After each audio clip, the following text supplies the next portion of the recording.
Selamat datang pencinta buku dalam literasi Syahnas. Kami seperti biasa masih mengangkat karya-karya Ramadan KH dari The Library of Ramadan KH.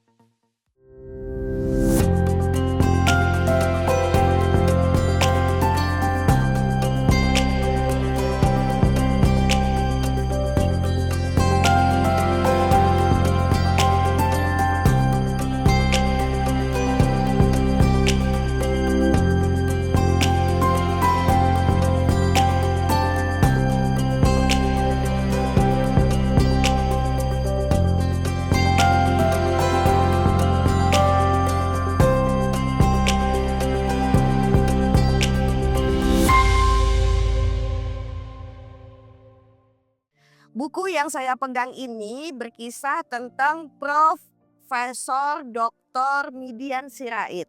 Beliau adalah dari guru SR Persea sampai guru besar ITB. Seperti dituturkan kepada dan dituliskan oleh Ramadan KH dan Sugiyarta Sriwibawa. Judulnya Demi Bangsa. Ini menarik sekali karena ditulis di sini adalah begini menurut Prof. Midian ya mengatakan begini, menurut saya ada 4 hal yang menyebabkan kekuasaan presiden menjadi tak terbatas. Pertama, apabila militer berada di bawah kendali presiden sebagai panglima tertinggi, sedangkan gubernur dan para bupati umumnya berasal dari kalangan tentara. Kedua, kabinet yang dipimpin presiden berlangsung dengan instruksi-instruksi darinya saja. Semua fasilitas ekonomi mengalir kepada kroni-kroninya. Kekuasaan ekonomi berada di tangannya. Ketiga, DPR dikendalikan melalui Golkar yang selalu memenangkan pemilu di atas 70%. Keempat, kemerdekaan pers dan mass media lainnya tidak terlaksana sebagai penyaluran kritik terhadap kekuasaan. Oleh sebab itu, pada masa mendatang Indonesia yang demokratis harus terpelihara adanya pemisahan kekuasaan. Demikian pula harus ada keseimbangan antara kekuatan politik. Menarik kan bukunya?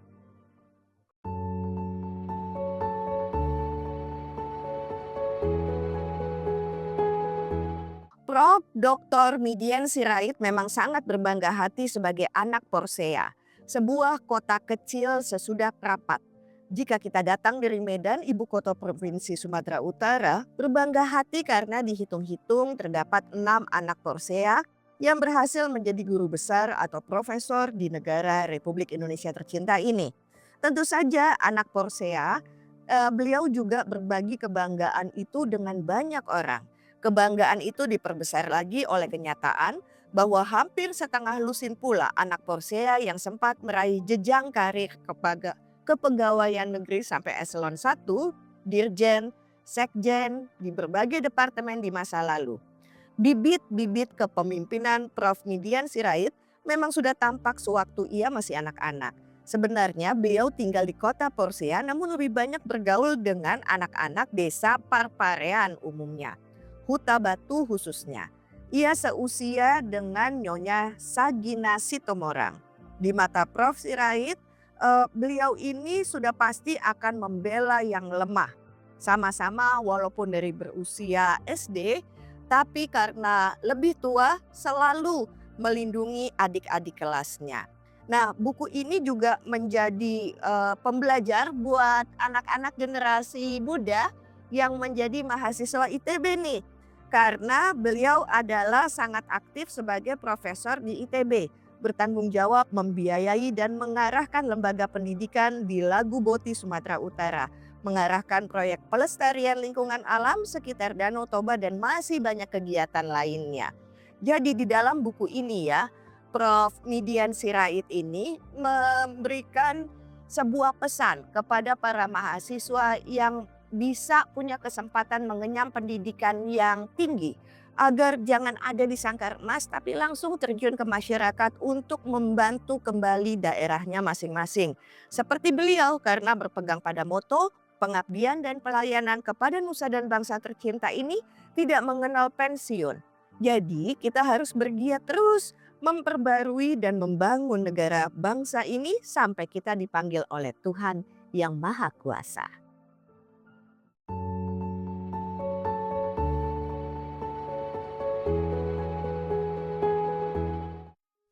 Pada akhir tahun 1966, tahanan politik dari zaman Orde Lama dilepaskan dari penjara. Mereka antara lain Sukanda Bratamanggala dan Mohtar Lubis. Pada waktu Mohtar Lubis berada di Bandung, seorang dosen Fakultas Psikologi Unpad, Dr. Andes J. Wulur, mengundang bertemu di rumahnya. Dalam pertemuan di rumah J. Wulur itu hadir pula Sukanda Bratamanggala, Mohtar Lubis, MT Zen, Thomas Arifin, Sudarto Bahtiar, Oi Dolar, Wilda Yatim dan didukung oleh pengurus KASI Bandung seperti Hartini Mukti SH, Pak Saleh, dan Nyonya Amartiwi Saleh SA. Dalam pertemuan itulah disepakati untuk mendirikan Lembaga Hak Azazi Manusia di Bandung atau HAM ya. Nah, pengalaman pahit mengenai Pak Sukanda Bratamanggala, peristiwa Puskaf dan penangkapan terhadap Mohtar Lubis cukup memberikan dorongan untuk mendirikan lembaga tersebut. Kegiatan lembaga ini adalah antara lain menyebarkan pengertian hak azazi manusia yang tidak lepas dari tanggung jawab sebagai warga negara. Di samping itu, lembaga ini menampung masalah pengaduan anggota masyarakat yang hak azazi terinjak-injak. Maka disepakati yang menjadi ketua adalah Pak Sukanda Bratamanggala.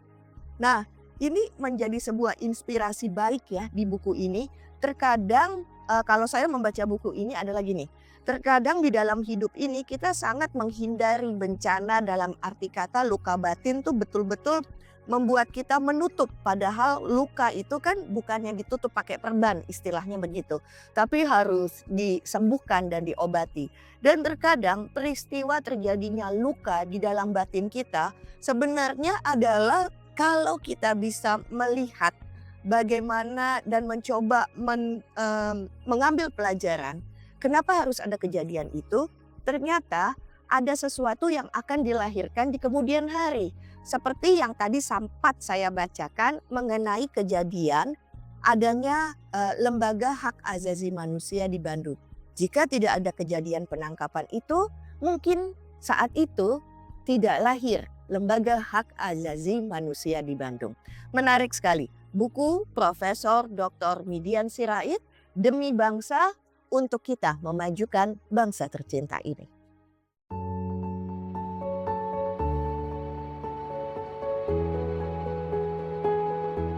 Pada tanggal 12 November 91 terjadi peristiwa pembantaian di Santa Cruz, Timor Timur, di sebuah kuburan. Beberapa macam versi mengenai kabar tentangnya, entah mana yang benar. Yang pasti ada kejadian itu mengerikan. Siapa yang salah tak tahulah saya. Saya tak sempat mempelajarinya dengan dalam dan bahan-bahan yang sampai pada saya terbatas sekali. Kejadian permulaan saja yang di Balibo pada tahun 1975 sudah membuat geger sedunia karena sejumlah jurnalis asing terbunuh di sana. Tuduhan pers luar negeri menyebutkan bahwa kelima wartawan asing yang menutup riwayatnya di sana dibunuh secara kejam oleh pihak militer Republik Indonesia. Kejadian itu dikaitkan dengan serangan tanggal 16 Oktober tahun 1975.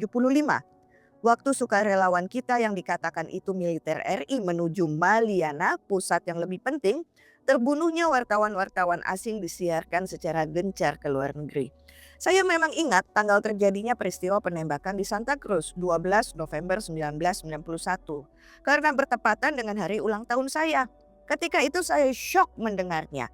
Menurut pemahaman saya sebenarnya kejadian itu tak disengaja oleh pasukan kita, tapi diprovokasi oleh suatu kelompok.